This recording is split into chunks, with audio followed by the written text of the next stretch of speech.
escucha? Sí, doctor, se escucha. Ya, quiero hacer un par de recomendaciones. Creo que este sistema solo ha aceptado 100 alumnos.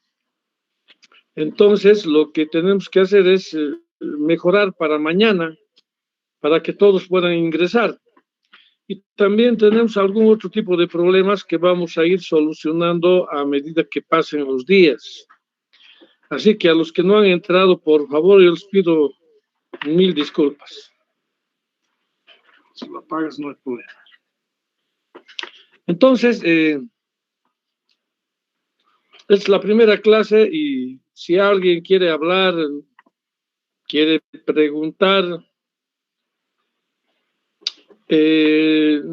no tienen ningún problema, yo no me enojo, pueden nomás, si creen que hay algún problema en la parte técnica, lo mismo para que podamos tomar en cuenta y solucionar para mañana. Bien, si ven en la pantalla, es una recomendación que siempre me gusta hacer y que además es un encargo de la Facultad de Medicina. Cuando se hace la evaluación del proceso de enseñanza-aprendizaje, que en general han hecho todas las universidades, también San Simón, en fin, más allá del problema que tenemos de que se ha masificado a veces los cursos, la facultad, que se podría de alguna manera solucionar esto. Lo que pasa es que un resumen de esto es que quiero que, ojalá, de repente hasta puedo preguntar en el examen. Y es que tenemos un gran problema, que el 20% de los estudiantes de medicina estudian, por lo tanto, si estudian, aprenden, porque tienen metido en la cabeza que tienen que estudiar para aprender y pasar de curso. Estoy hablando de un 20%. Quiere decir que de cada 100, 20 estudian para aprender. Y por lo tanto, de por sí pasan de curso, además aprendiendo. Hay aquí algún problema bien interesante, que el 40% estudian, no aprenden, pero pasan de curso. Es no aquel, por ejemplo, aquel vivo criollo, la viveza criolla que se compran los apuntes, no van a clases, no les interesa la clase. Y si van a clases es solo para que de repente van a ganar un punto con su presencia. Entonces,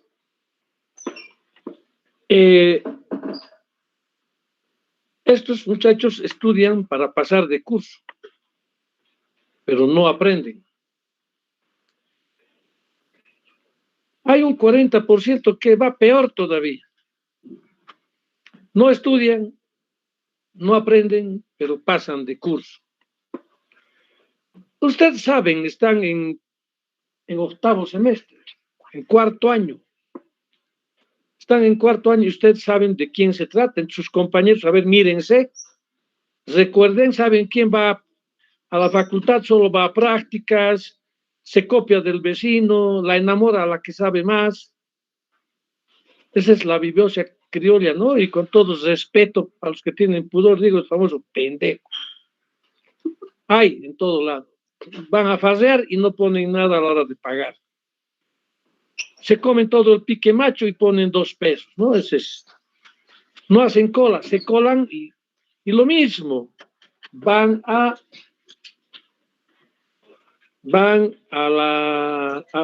examen, se copian y sacan más nota que el que ha estudiado.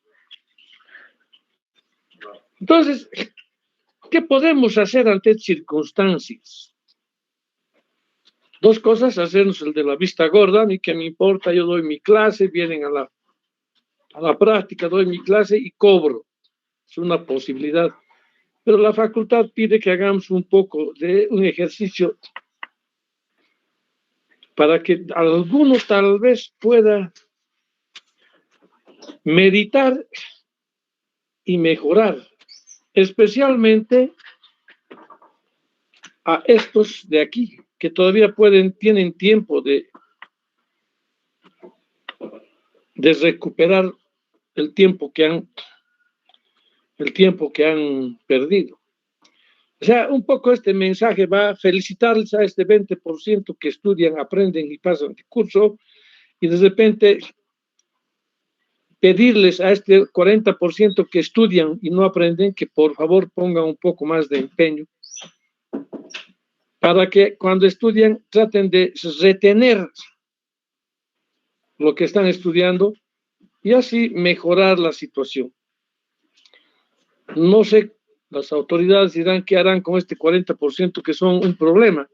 Son los que cuando en el examen van a reclamar que por qué en que tal texto dice esto, que en el otro texto dice así, quieren hacer huelga de hambre, y así es como han pasado de curso y van a egresar. Bueno, no sé qué idea tienen. Bueno, espero que hayan entendido. Es una cosa muy interesante. Espero que saquen fotos, así como sacan fotos de otras cosas, y podamos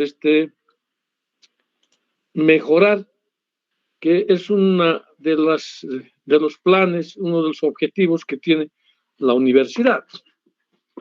Bueno, vamos a lo que hemos venido. Voy a hablar respecto, un resumen, lo más rápido posible, respecto de lo que es la anatomía del aparato genitourinario.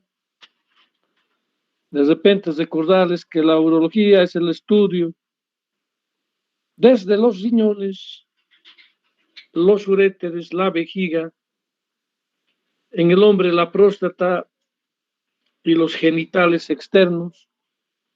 Se considera también dentro de la urología la glándula suprarrenal, más desde el campo quirúrgico. Está también un poco de hablar de disfunción sexual, de disfunción eréctil, y de lo que es un poco de fertilidad. Entonces, ese es el estudio en general de la urología. En las mujeres, excepto los genitales, también intervenimos hasta, por decir, la uretra y la vejiga. Poco los genitales están más dados hacia el área de la ginecología. Entonces, ¿qué objetivo, cuál es, qué quiero que ustedes sepan de esto, de la anatomía del aparato genitourinario? Es de recordar un poco la anatomía y algunas cosas grandes que probablemente algunos hayan podido olvidar. Es bueno siempre recordar para ver después las otras clases, los otros temas, sea más fácil la comprensión. Entonces ese es el objetivo de esta clase. Vamos, por favor. Entonces, cuando hablamos de riñón, siempre debemos pensar en la ubicación topográfica del riñón. Si ustedes se fijan en la diapositiva, está ahí por delante de la columna vertebral, si quieren por delante del psoas como referencia de la musculatura, está en el retroperitoneo. Atrás del peritoneo tenemos un peritoneo visceral, un peritoneo parietal.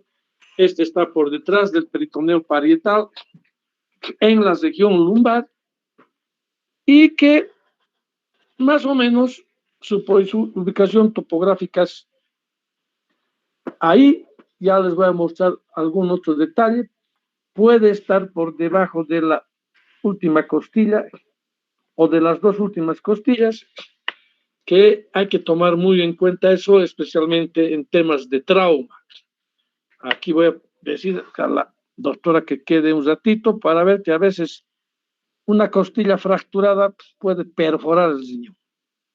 Entonces, si yo tengo una placa radiográfica y veo que estas costillas están fracturadas, debe venir a mi mente que probablemente el trauma ha sido tan importante que si has roto costilla, pudo haber roto el riñón y a veces el hígado, si es en el lado derecho, o el vaso, si es en el lado izquierdo. Entonces, esto, por supuesto que ya con la parte semiológica del examen físico, tendré que orientarme con un poco de lo que es el tema de abdomen agudo y en fin. La próxima, por favor.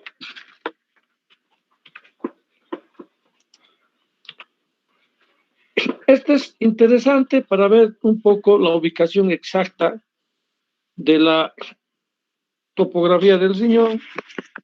Esta es una vista de atrás adelante. El lado derecho es más bajo por presencia del hígado.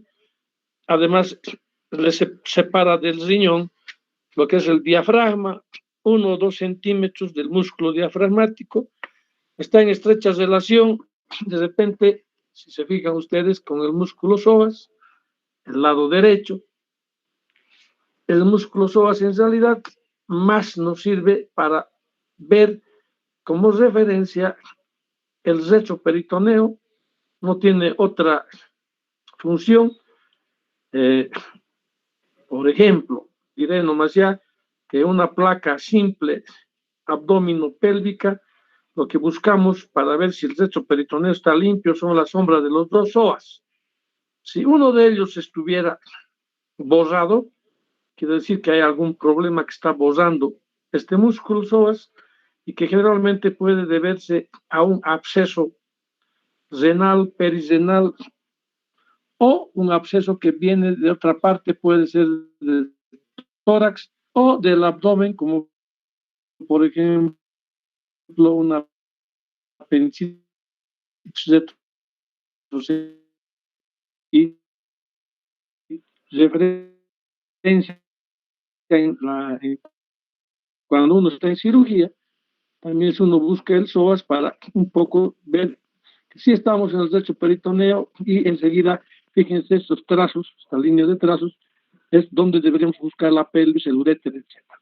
Lo mismo en el otro lado, está, a pesar de estar bien cubierto por la musculatura lumbar, el riñón puede sufrir, como les decía, trauma, tanto en forma directa por un golpe, como a través, o como intermediario, si quieren, la costilla que puede perforar el riñón.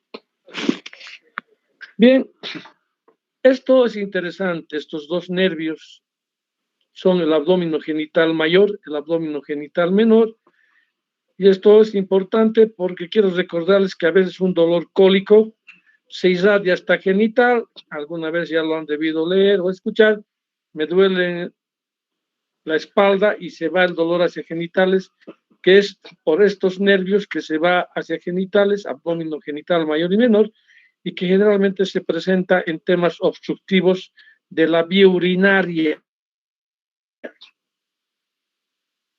Un cálculo, por ejemplo, un tumor, etcétera, etcétera. Vamos a la próxima. Esto es interesante también para mostrar ese lado derecho. Fíjense lo que decía el pulmón, el músculo diafragma delgado. Hay que tener cuidado de no romper el diafragma para ingresarnos al tórax. Cuando manipulamos el riñón en cirugía, lo que quiero que sepan que está protegido para que no se golpee, para que esté fijo. El riñón no se golpee con el hígado o con una víscera hueca por grasa. Y esta grasa se llama grasa perirenal o también podemos llamarla la gerota. Es la glándula suprarrenal, en fin. Pero aquí quiero mostrarles que la gerota, el retroperitoneo, aquí hay el peritoneo parietal que se dibuja un poco, hace que separe la zona abdominal de lo que es el retroperitoneo, donde están los riñones, los grandes vasos, etcétera, y que fíjense, esta grasa hace y evita que se pueda machucar, si vale el término, golpear entre vísceras con el músculo, con el hígado en este caso, o el vaso, y esto es interesante saber porque a veces cuando hay infección puede infectarse esta grasa y producir lo que se llama el absceso retroperitoneal o absceso perirenal. si este absceso perirenal, que es alrededor del riñón, progresa, puede llegar hasta abajo, hasta la pelvis, porque esta grasa va hasta ahí.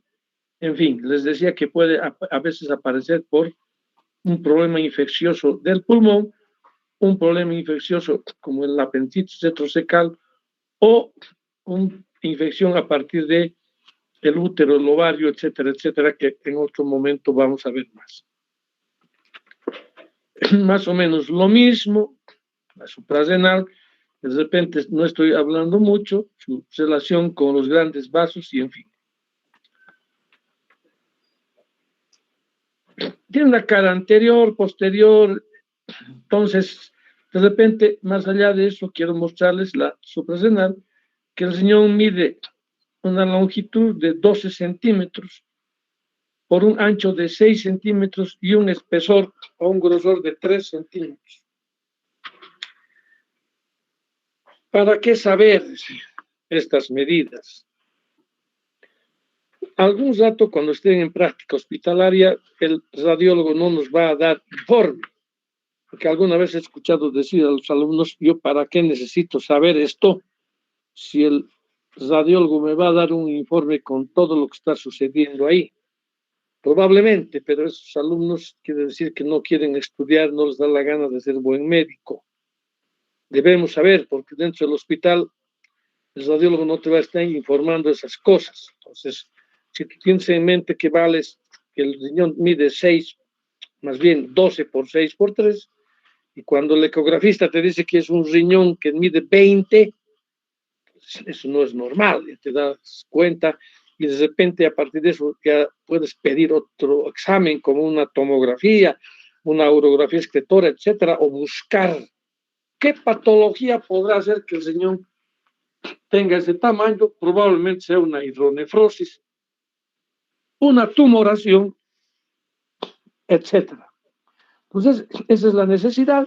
De repente aquí mostrarles también que el riñón es fofo, friable, pero el que le da la turgencia al riñón es la cápsula renal, que los urólogos o los cirujanos tenemos mucho cuidado en mantener para que no se dañe y podemos decapsular al riñón y lastimar y dañar. Como todo órgano, tiene una arteria renal que puede dentro del parénquima dividirse en dos, fuera del parénquima, etcétera, una vena renal que salen del superior, medio e inferior, o adentro del parénquima o afuera, y el sistema excretor que empieza con los cálices menores, mayores, superior, medio, inferior, que les voy a mostrar, y que a través de la pelvis renal y el uréter transportan la orina hacia la vejiga. Otra, esto es interesante, es una disección en cadáver, donde es una maravilla porque se ve en forma, ¿qué les puedo decir? Por lo menos a mí me produce un asombro de ver esta situación tan hermosa en los preparados que se hacían antes. Es evidente, están ahí todos las partes como hemos visto. La próxima, por favor. De repente, si se retrocede un poquito a la otra, la anterior, aquí está la vena renal que desemboca en la cava, la vena renal del otro lado, y esto ¿qué será? La aorta, ¿verdad? Aquí de repente les quiero recordar que el plexo del lado, plexo pampiniforme, que se convierte en la vena gonadal, desemboca directamente en la vena cava, hace una Y invertida, y esto vamos a hablar, el otro lado desemboca directo en la vena renal, y esto hablaremos cuando nos toque el tema de varicocele. Esta es la unión pielo, quiere decir de la pelvis, pielo ureteral, unión pielo ureteral o ureteropiélica, está aquí, y también se considera una estrechez fisiológica esta zona. Vamos a lo demás. De repente podemos apurarnos un poco. para mostrar lo que les decía, la pelvis, cáliz superior, medio, inferior, cálices menores, etcétera, etcétera. Vamos las otras.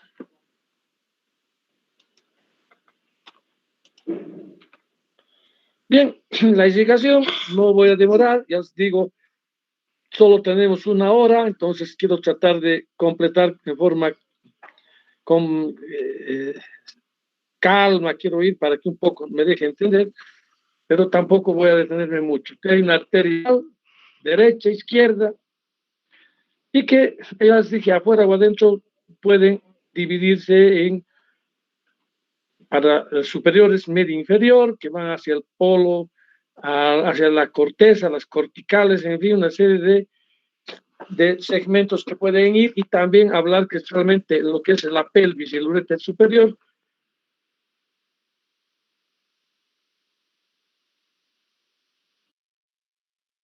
puede haber una que salga de la aorta en forma directa y que es la que conocemos como una arteria que es supernumeraria, que puede ser un problema de estenosis en el segmento del uréter. Lo mismo para que ustedes puedan ver cómo las apicales, las medias, las inferiores, las superiores, en fin, están hecho un mapa del riñón, que esto se utiliza mucho para saber, especialmente en temas de trasplante renal o cuando alguna vez uno intenta hacer una polectomía. ¿Qué quiere decir eso? Sacarle el polo, o para orientarnos y que pensemos cuando hay que hacer una embolización de una arteria, etcétera, en temas de tumor o trauma, en fin, debemos conocer todos estos segmentos. La próxima. Bueno, la unidad fundamental del riñón es la nefrona. Esto es para mostrar un poco, y que todas las nefronas tienen unas arteriolas eferentes, aferentes, en fin, que es donde va a llegar la sangre, se va a filtrar y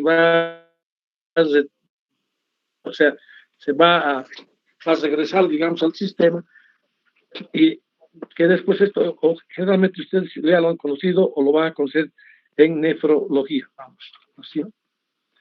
Lo mismo el retorno venoso. Aquí fíjense, en el lado derecho esta es la gonadal que hablé, que directamente desemboca en T, en la arteria renal del lado derecho.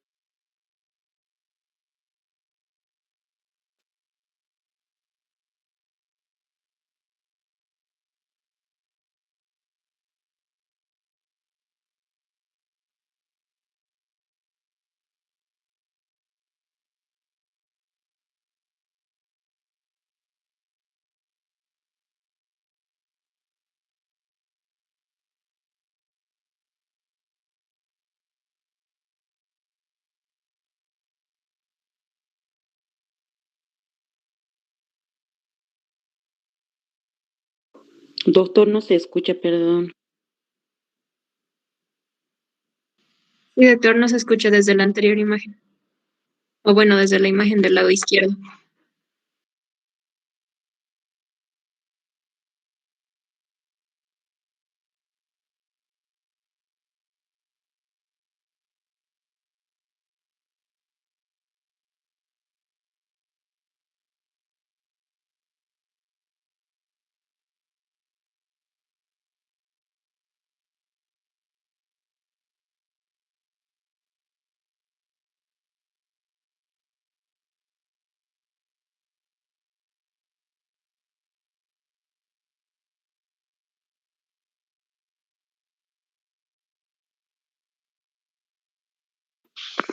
¿Se escucha? Y ahora sí. Sí, doctor. Ya está bien, entonces seguimos. Decía que los linfáticos es para tener una idea, especialmente en casos de tumores, porque por vía linfática se diseminan los tumores. En este caso pueden llegar al tórax, y por vía sanguínea también. La primera estación de tumores de cáncer renal, aparte de los linfáticos, es el pulmón. Entonces, esa es la necesidad un poco de conocer los linfáticos, dónde van, etcétera, etcétera. Vamos a la otra. Lo mismo para ver el tema de la nefrona, que en nefrología lo van a llevar muy bien. Vamos a avanzar en esto.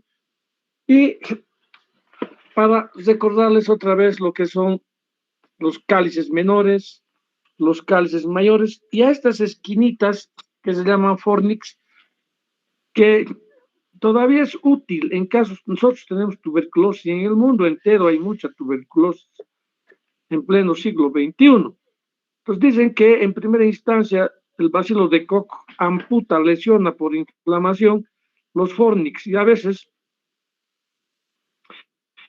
cuando vemos que estos se vuelven cálices en bola porque se han amputado los fornix, es una forma de hacer un diagnóstico de tuberculosis en temas de radiología. Esto es generalmente cuando se hace una urografía excretora. Después, también es interesante saber para temas de tumores, por ejemplo, de la variedad que se llama del urotelio o de células transicionales. Bueno, vamos a la próxima. La inervación del riñón, es interesante, tiene el plexo renal, en fin, que vamos a ver más adelante. Pasamos. Lo que quizá quiero mostrarles es el uréter. Más o menos mide entre 25 y 30 centímetros. Bueno, dependerá del tamaño del individuo, del paciente. Tiene 3 estrecheces fisiológicas, una en la unión piel-ureteral, otra en el entrecruzamiento con los vasos ilíacos y otro en esta pared que se está mostrando por atrás, que es la porción intramural de la vejiga. ¿Por qué es bueno saber estos estrechamientos fisiológicos? Porque es ahí donde se van a quedar coágulos que van a trancar el fluido de la orina a la vejiga, cálculos que se van a trancar en estos sectores, además para que también podamos describir con mucha propiedad y decir un cálculo está a qué nivel, está en el tercio medio del uréter, en el entrecruzamiento de los vasos ilíacos, en fin. Esta es la utilidad de conocer, especialmente ahora que la endurología ha entrado mucho en la urología. ¿Y qué es la endurología? Utilizar un lente para entrar por el uréter hasta la vejiga y hacer diagnóstico, biopsia y hacer tratamientos como el retiro de cálculos urinarios o la destrucción de los cálculos urinarios para hacer que puedan progresar y sacarlos directamente hacia la vejiga, sin hacer ningún tipo de herida en el paciente. Vamos a otra. Entonces, ahí está lo que les decía, tiene una lámina propia, un epitelio, una capa muscular, en fin, que nosotros tenemos mucho cuidado en esto a la hora de abrir el uréter, en fin, de no lesionar, porque a veces las estrecheces de uréter traen problemas serios, especialmente porque no puede pasar el orín y hacia arriba, hacia el riñón, producen dilatación y famosa, o más bien que conocemos las dilataciones como hidronefrosis. Entonces, ese es el objetivo un poco de conocer esto. Vamos a la otra. Esto es lo que les decía. Fíjense los estrechamientos, 2 milímetros, fisiológico, 4 milímetros en los vasos ilíacos y 3 a 4 milímetros. Entonces, esto también es bueno que sepan cómo es que tiene que estar fabricado un ureteroscopio. Es verdad que hay que dilatar a veces primero y luego podemos poner un ureteroscopio que felizmente ahora es flexible para llegar al riñón y hacer lo que les dije. Primero un diagnóstico por visión, luego se puede sacar biopsia o hacer otro tipo de situación si así amerita, y de repente tratamiento de cálculos, especialmente en todo lo que es la vía urinaria. Entonces, esto es importante conocer, los estrechamientos fisiológicos.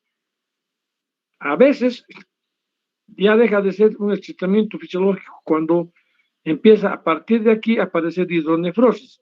Entonces ya se habla de una estenosis pielo-ureteral o ureteropiélica congénita, donde el orín no pasa como debería pasar y su repercusión en el riñón es la hidronefrosis. Otra, más o menos para ver lo mismo, un poco para ver el retorno venoso, la irrigación. El uréter superior decía que sale directamente de la aorta o de la renal. En el medio también ya puede salir del medio, o a veces de la ilíaca primitiva, de la hipogástrica, de la ilíaca interna, etcétera. Entonces, a veces ramos vesicales también en el uréter inferior son los que van a llegar. El retorno venoso más o menos sigue lo mismo y va a ir, en algunos casos, ayudados a las gonadales para que lleguen a la aorta y así se completa el retorno venoso. Otra, por favor. Más o menos lo mismo para ver la ilíaca, la aorta, las ilíacas primitivas, que se dividen en externa e interna. A la interna se llama también hipogástrica. Fíjense aquí cómo se va a colgar el uréter, y cuando hacemos cirugía, ¿cómo encontramos al uréter? Primero buscamos las ilíacas y enseguida vamos a encontrar. Ese es el objetivo de conocer esto del entrecruzamiento de las ilíacas. Se va a colgar y esta colgada en estos vasos hace que disminuya el diámetro y por eso se llama un estreñimiento fisiológico. Esto es lo que de repente es interesante que lo sepan, que a veces se pone contraste en la vena, lo que se llama un estudio de urografía excretora, para ver en forma precisa y perfecta cálices menores, fornix, cálices menores, cálices mayores, pelvis, el uréter, y para demostrarles que el uréter tiene peristaltismo. Fíjense, se angosta, se ensancha, se angosta, se ensancha. Es así como el orín va cayendo con ayuda del peristaltismo del riñón a la vejiga. Entonces, no se olviden que hay peristaltismo en el riñón, que en algunos lugares se puede ver más ancho que en el otro, y a veces puede confundirse con el tema que es hidrouréter o que hay un tema de obstrucción. Ahí tienen todo el tema de la irrigación, que lo pueden ver en cualquier libro, no me voy a detener. Vamos a otra. Voy a hablar un poco de la vejiga. Es un reservorio, la vejiga, donde se va a reunir el orín. La capacidad es 500 cc. Las mujeres la tienen un poco más porque se aguantan, son retencionistas, no son como los hombres que se orinan donde sea, en el camión, en el árbol, en la pared. Las mujeres no tienen más pudor, entonces se aguantan, y por eso puede ser que tengan un poco más, hasta 600. Pero cuando la vejiga tiene una capacidad de más de 600, hay claras sospechas de que esa vejiga puede estar enferma. En general se sospecha de vejiga neurogénica, que más rato voy a tratar de decirles de qué se trata. Entonces, la vejiga es un músculo que cuando llena 500, decía, tiene estrecha relación el fenómeno de la micción con el cerebro. Entonces se contrae el músculo detrusor y el orín sale por la uretra. De repente, esto es lo que nos diferencia de los animales, porque nosotros podemos controlar, y voy a mostrarles enseguida cómo es este tema que funciona con el cerebro, por supuesto a grandes rasgos. La vejiga tiene dos meatos por donde bajan los uréteres, y con el cuello de la vejiga, este hueco para que salga por la uretra, hacen un triángulo, y este triángulo se conoce como ¿qué? Como trígono. A veces esta estructura, que es interesante que lo lean, cómo es que el orín no regresa hacia el uréter, los anillos de Ball-Beyer. Es interesante que ya lo puedan leer el que necesiten leerlo más y para tener mayor conocimiento. Es el trígono. Felizmente aquí está la próstata. Lo que se hace es sacar la glándula cuando hay una prostatectomía, y al sacar la glándula siempre dañamos que es el esfínter interno de la vejiga, este orificio. Y si dañamos, ¿por qué digo que es el esfínter interno? Por aquí está el verbo montano. Cuando va a salir el líquido seminal, se abre este esfínter, el verdadero esfínter, para que no perdamos orín. Se cierra este esfínter interno y el semen todo va para fuera. Cuando se opera de la próstata, siempre se daña este esfínter. Entonces, ¿qué sucede? Que la mitad se va para allá, si quieren el 80% o 50 o 40, no importa, pongamos la mitad y la otra mitad se entra a la vejiga. Eso es lo que se llama eyaculación retrógrada. Y dirán, ¿y ese líquido seminal daña? Aquí no daña nada, es fisiológico del mismo organismo y que con la primera micción se sale nomás al exterior. Esto es lo interesante de hablar de la vejiga. Otros detalles, bueno, están por ahí. Bueno, lo mismo para ver un poco en este es en el hombre, la relación con la próstata, etcétera, etcétera.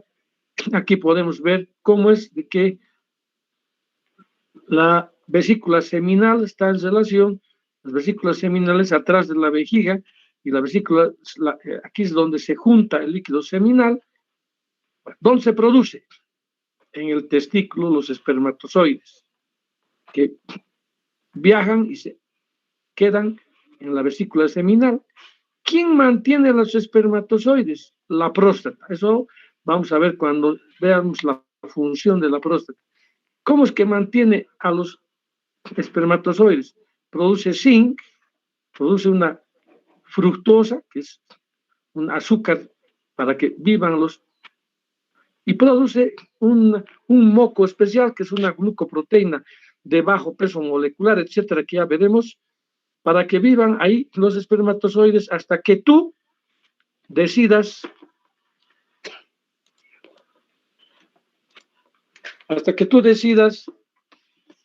sacar este líquido seminal que va a venir aquí, volver un montano, y se va a eliminar por aquí, ¿verdad? Entonces se cierra este esfínter, dije, para evitar la eyaculación retrógrada que se daña cuando hay cirugía de próstata. Otra, por favor. Aquí está lo que he dicho, está atrás las vesículas seminales, el ingreso de los uréteres, y este es el conducto deferente que va a llegar ahí para descargar los espermatozoides, y estos de aquí, con ayuda de la próstata del líquido seminal que he dicho que contiene, va a eliminarse cuando uno necesite procrearse o en otras circunstancias que otro día vamos a hablar. Vamos, más o menos lo mismo. La base, aquí a veces cuando la vejiga no está distendida, la base intermeatal, y con el trígono hacen esta cosa que es interesante. Esto decía yo que un poco es importante porque cuando tú tienes ganas de orinar, S2, S3 especialmente, que de aquí nacen los pudendos, y los pudendos inervan inerva el esfínter externo, inerva la vejiga. No voy a ser muy preciso esto por el tema de tiempo. La vejiga inerva el pene, inerva todo lo que es la parte de la próstata, el recto. Tal vez un ejemplo valga la pena: cuando se lesionan por un accidente la médula ósea y quedan parapléjicos, ¿qué sucede? Se ha seccionado la médula, no pasan los impulsos, y entonces él no tiene ya el sentido de lo que es la micción, no se da cuenta, igual de la defecación, no controla su erección, puede tener erecciones involuntarias, etc. Pero estoy hablando de un accidente, de una lesión raquimedular. Normalmente los diabéticos también pueden hacer lo que se llama vejiga neurogénica. ¿Por qué razón?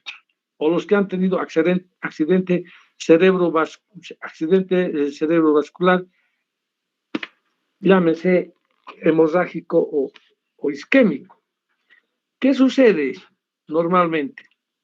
Se llena la vejiga con 250 y los impulsos van al cerebro, al centro de la micción, y tú dices, voy a orinar, a ver dónde, en la facultad de medicina, en el baño, pero puedes decir, está muy sucio, de repente me aguanto hasta llegar a mi casa. Esa es la diferencia que tenemos con los animales. Podemos planear dónde vamos a orinar. Entonces, normalmente eso es lo que sucede. Cuando llega a 500 cc, los impulsos son más importantes, y si no encuentras baño, pues te orinas. Entonces buscas la pared, como decía rueda del camión o el árbol. Por eso es que las mujeres también a veces pueden no aguantar, pero este reflejo es el más importante que va al cerebro y de ahí viene la orden. Cuando se interrumpe este reflejo que va de la vejiga al cerebro o viceversa, que viene del cerebro hacia la vejiga, esta es una interrupción de esta cosa fisiológica por temas de trauma, he dicho accidente cerebrovascular, cirugía de hernia que se lastimó, algún problema en el cerebro, un tumor, TEC, en fin, la consecuencia es la vejiga neurogénica. Y dependiendo de la altura donde se lesionó la médula ósea, podemos tener dos clases de vejiga neurogénica, la hiporrefléxica y la hiperrefléxica, que eso otros ratos les vamos a enseñar, especialmente en la práctica. Vamos. ¿Qué cosa nomás caminas acá? Bueno, un poco para que vean ustedes, pueden encontrarlo en el libro. De repente me he olvidado el libro base es el Smith, Urología General de Smith. Pero esto que estoy dando, que de repente no hay diferencia con el Smith si leen bien, pero de repente hay alguna cosita interesante o sacamos de alguna revista o de algún otro libro que damos en clases, a veces podemos preguntar de este recomendado. Entonces no faltan los que lloran y van y dicen, no dice el. Entonces, ya veremos cuando llegue el día del examen si dice o no dice, pero les estoy diciendo, como especialmente a los llorones, que a riesgo de que me den con su cadena, que tienen que asistir a clases, ver estas cosas, ver otros libros para discutir y reclamar. Vamos a la próxima. Bueno, la irrigación de la vejiga, lo van a encontrar, son ramos de la ilíaca interna en general, las que irrigan, hay una vesical superior, media, inferior, el sistema venoso va lo mismo, linfáticos no voy a insistir mucho, pero eso es lo más importante que puede haber. La próxima. Un poco bajando hacia la uretra, tiene mucha importancia, especialmente en temas de trauma. ¿Por qué digo? No es que sea menos importante en otro tipo de enfermedades, por ejemplo, de transmisión sexual, pero los traumas en uretra son bien desagradables, especialmente si es en jóvenes. Entonces, la uretra, su clasificación o su división en general, a veces es en dos: uretra anterior, todo lo que se cuelga en el pene, y uretra posterior, todo lo que no se ve. Viendo a más grandes detalles, también puede ser uretra peniana, vulvar, porque aquí se hace como un bulbo, se ensancha. Y si se fijan, aquí hay un músculo, que dice aquí el diafragma urogenital, es el esfínter externo. Gracias a este músculo es que no te orinas. Puedes brincar, saltar, bailar y no pierdes orín, porque realmente es un esfínter propiamente dicho. A esta altura más o menos está el ver montanum, o los conductos eyaculadores por donde van a salir el líquido seminal, pero nosotros nunca tratamos de dañar nada delante del verum montanum por el miedo a dañar y dejar incontinente al paciente. Entonces, la uretra vulvar, membranosa y la uretra prostática. Si quieren 4, peniana, vulvar, membranosa y prostática. Hay que tener mucho cuidado porque las uretras, que especialmente cuando el manejo de sondas mal manejadas, que mañana en la mañana están invitados o pasado vamos a dar cateterismo, van a completar este estudio porque es donde generalmente se daña a este nivel. O a veces ponen la sonda hasta la vejiga, pero no han introducido toda la sonda. Está aquí la punta, inflan el balón y le truenan la uretra prostática. Ya vamos a hablar del tema del balón.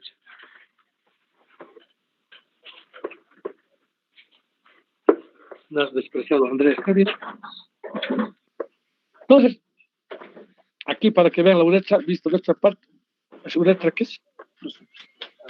Membranosa, sí, vulvar, peneana. Entonces, por aquí está el verum montanum, que las vesículas seminales, fíjense, desembocan aquí el líquido seminal. Vamos a otra. ¿Cuál es la diferencia con la mujer?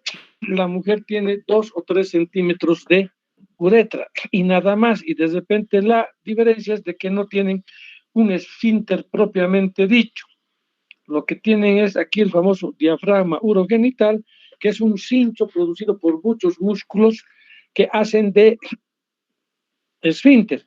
Entonces, los partos, la obesidad, el aumento de la presión hacia la pelvis hace que se pongan flácidos los músculos estos del diafragma urogenital o de la pelvis, y entonces se relajen y pueden perder orín con la tos, con el zapateo, con el salto, el brinco, y eso es lo que se llama incontinencia urinaria de esfuerzo, que veremos este tema en un capítulo ya posterior. Entonces, el tamaño de la uretra, recordarles que es pequeña, entre 2 y 3 centímetros, además está ubicado en una zona contaminada que decimos por la presencia de la vagina. Contaminada, ¿por qué? Porque si hay vaginitis, secreción en la vagina, algo facilita la infección urinaria, o cerca del recto también, que a veces en gente estreñida con malos hábitos higiénicos hace que la coli, especialmente que es la que más produce infección urinaria, pueda poblar toda esta zona y fácilmente ingresar a la vejiga. Cuando hablamos de testículos, debemos recordar que el testículo más o menos mide entre 4 y 6 centímetros, alrededor de 3 a 4 es lo normal, puede haber más grandes, estoy diciendo, tiene un epidídimo, que es el epidídimo. El epidídimo, ya os mostraré cómo todos los vasos rectos que se llaman del testículo desembocan con los espermatozoides, es una especie de un reservorio, y luego viajan por el conducto deferente hasta la vesícula seminal. Está compuesto por varias capas, como pueden ustedes revisarlas, de repente decirles que tiene doble función, una formar los espermatozoides y otra la gran función que tiene el hombre de producir testosterona, que le da los caracteres sexuales secundarios al hombre, y es lo que hace que en general tiene como 20 ítems la acción de la testosterona en el hombre, y pueden revisarlo, que es interesante más bien, y ojalá todos deberíamos saberlo. Como todo vaso tiene una irrigación, la arteria testicular, que es rama de la testicular, rama de qué es? De la aorta directa, y este es el famoso plexo pampiniforme que va a mostrar la arteria gonadal, que es parte del cordón espermático y está envuelto por el músculo cremaster. ¿Por qué el músculo cremaster? ¿Qué sucede con el músculo cremaster? Debemos recordar que cuando hace frío los testículos se suben arriba, porque aquí hay células. ¿Qué tipo de células? Las famosas células germinales totipotenciales, que se pueden morir, o sea, los espermatozoides. Entonces, cuando hace frío se pegan al cuerpo humano para mantener una temperatura ideal, que es más o menos 2 o 3 grados diferente de los 37 que tenemos, o 36.5, y cuando hace calor se relaja el cremaster y el testículo baja. Como el escroto además hace de un radiador, mantienen la temperatura exacta para que no se vayan a dañar los espermatozoides. Entonces, con que ustedes conozcan esto, yo soy feliz. La próxima. Es lo que les decía, aquí se forman los espermatozoides y todos estos van a depositar aquí a lo que es el epidídimo, y por el conducto deferente va hasta la vesícula seminal. Lo mismo, otra. Bueno, aquí para mostrar que a veces puede haber apéndices testiculares, que es también un tema que vamos a hablar de patología testicular, patología de genitales. puede haber quistes de la cabeza del epidídimo, que también se llaman espermatoceles, etcétera, etcétera.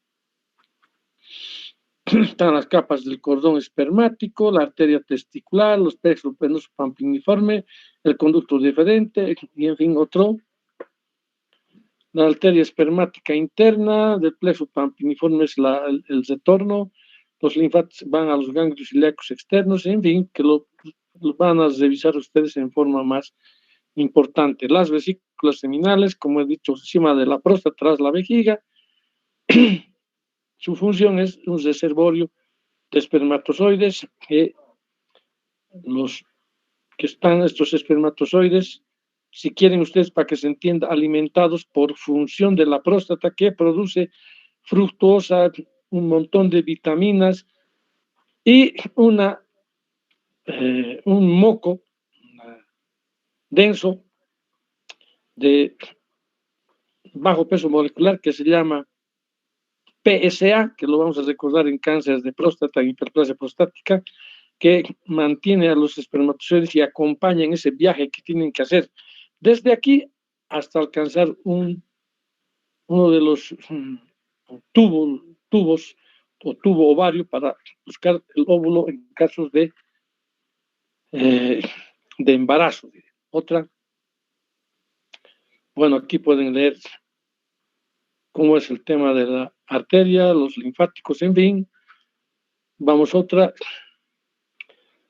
El escroto tiene varias capas, desde lo que es la piel, ya les he dicho que está después las túnicas, la túnica vaginal, que es la que está aquí al fin, y esta es la albuginia. En fin, y todas estas cosas, su utilidad es proteger al testículo y hacer además de radiador para que no se dañen las células germinales que son los espermatozoides. Vamos a otra. Lo mismo, hay que saber un poco de esto. Vamos a otra. Y la próstata, que lo vamos a repetir muchas veces, que es una glándula de secreción interna y externa. Secreción interna, las prostaglandinas que tienen que ver con el dolor y la inflamación, y las de secreción externa, que tiene que ver con la producción de lo que he dicho, producir fructosa, vitaminas y la mucosa, la glucoproteína, que forma parte del líquido seminal. A veces, anterior, fíjense, es que en la parte posterior es donde generalmente se ubican los tumores, y es por eso que aquí a 3 milímetros está el recto, y que con el tacto rectal, como aquí estamos el recto, podríamos alguna vez ver la blandura, la consistencia de la próstata para en algún rato decir cuando es duro, sospecha de cáncer de próstata. Y en este tema de cáncer de próstata, hay autores que lo han dividido la próstata, especialmente cuando hay sospecha y hay un PSA elevado. No se preocupen, el PSA, etcétera, les vamos a dar la clase en el momento preciso. Debemos hacer biopsia y entonces está zonificado. Y aquí fíjense toda la zona amarilla, es la zona de cáncer, y es que el ecografista, con ayuda muy bien del ecógrafo, nos ayuda a hacer las biopsias que podemos en general buscar en este lado donde generalmente hay cáncer.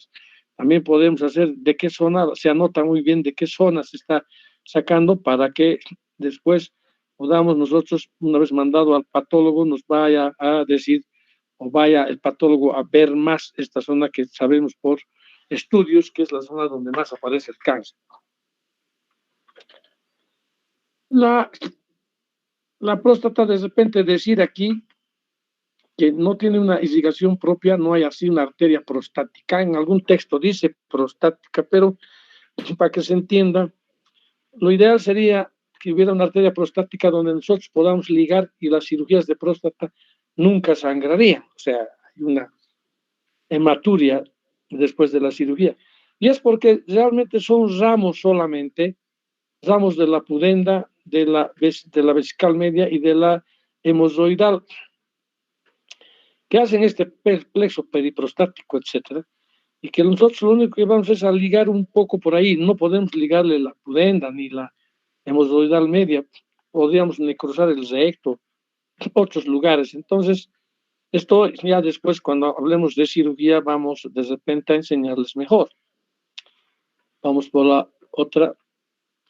Bueno, en cuanto al pene, de repente saber que está formado por los músculos cavernosos, un par, y que tiene un cuerpo esponjoso y que la uretra está en medio del cuerpo esponjoso y que tiene una buena irrigación, especialmente los cuerpos cavernosos, y que tiene que ver con factores eh,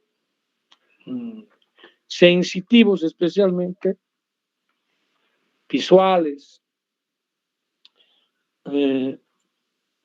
táctiles, del oído, del gusto, etcétera, etcétera, para que la sangre ingrese aquí a los sinusoides arteriales y venosos de los cuerpos cavernosos y haya erección.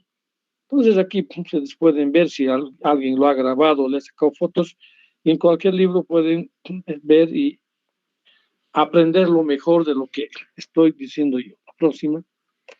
Aquí está muy bien, podemos aquí hablar de todo en el detalle, las venas, cómo están dispuestas, y en fin, la dorsal del pene, ramo de la hipogástrica, o quiere decir también de la ilíaca interna, en fin, a partir de eso se deriva, se divide, etcétera, etcétera. Bueno, lo mismo, todo el sistema de ganglios y de que hay cáncer de pene hay, y nosotros en el hospital bien tenemos mucha estadística, y es por eso de que deberíamos saber muy bien esto, ¿no? También cáncer de testículo que más o menos andan conectados especialmente en temas de linfáticos. Vamos, otra. Bueno,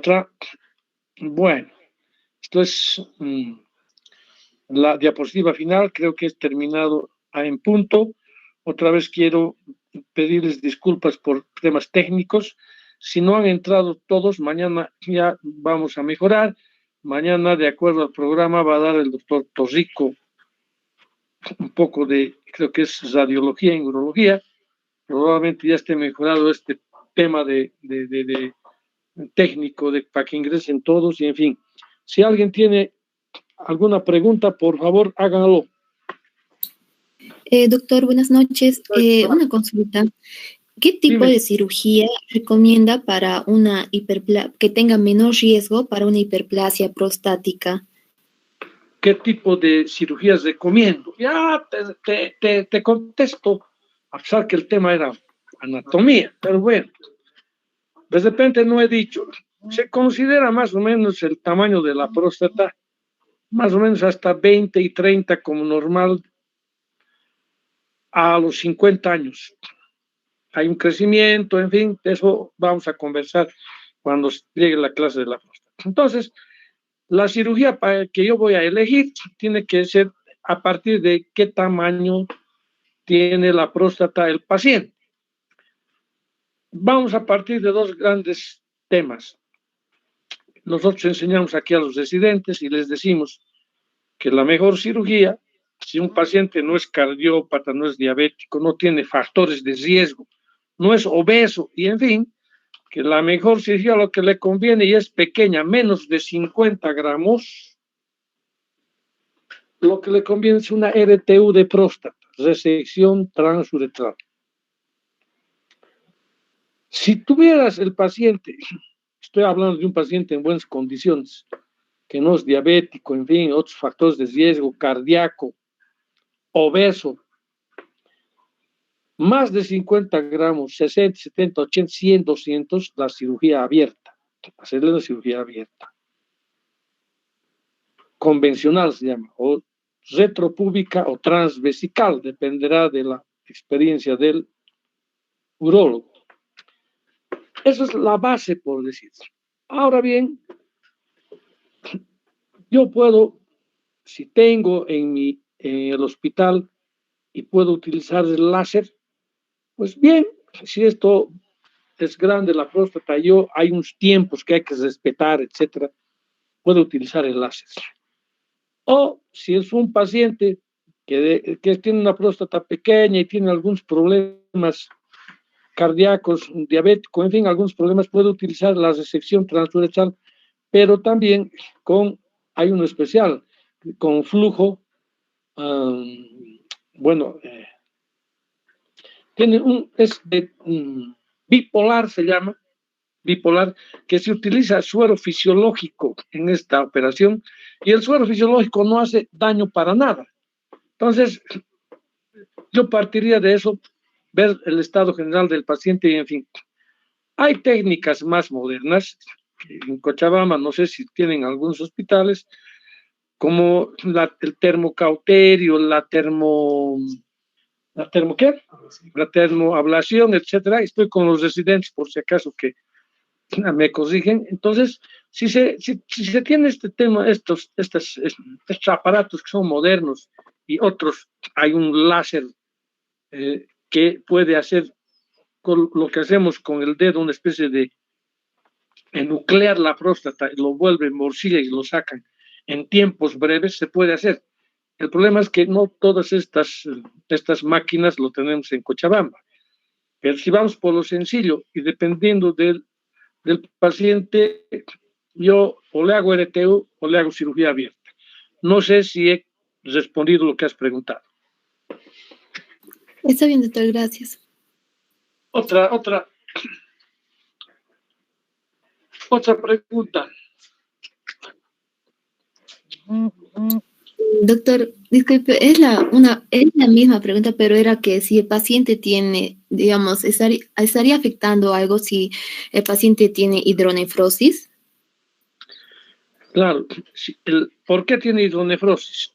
Porque el crecimiento de la próstata ha tenido que tapar uno de los meatos del uréter. He mostrado en la vejiga. Allá está el trígono. Crece la próstata hacia arriba y tapa uno de estos meatos, o los dos, o comprime y produce hidronefrosis.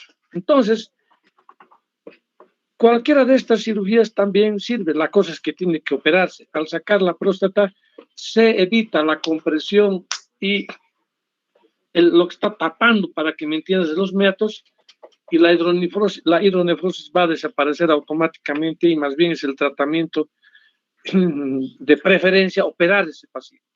Aún así tenga muchos problemas, se resuelve. Si es diabético, el endocrinólogo tendrá que corregir. Si es cardiópata, se tratará de corregir con el cardiólogo. Si es hipertenso, lo mismo, el internista. Y en fin, una vez corregido eso, la idea siempre es operar a este paciente. Otra pregunta.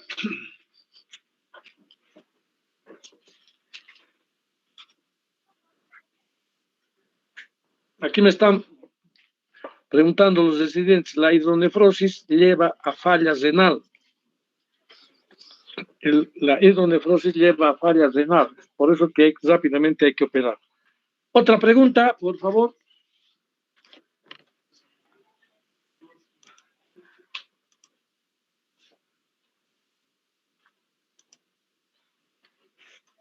Bueno, si no hay preguntas,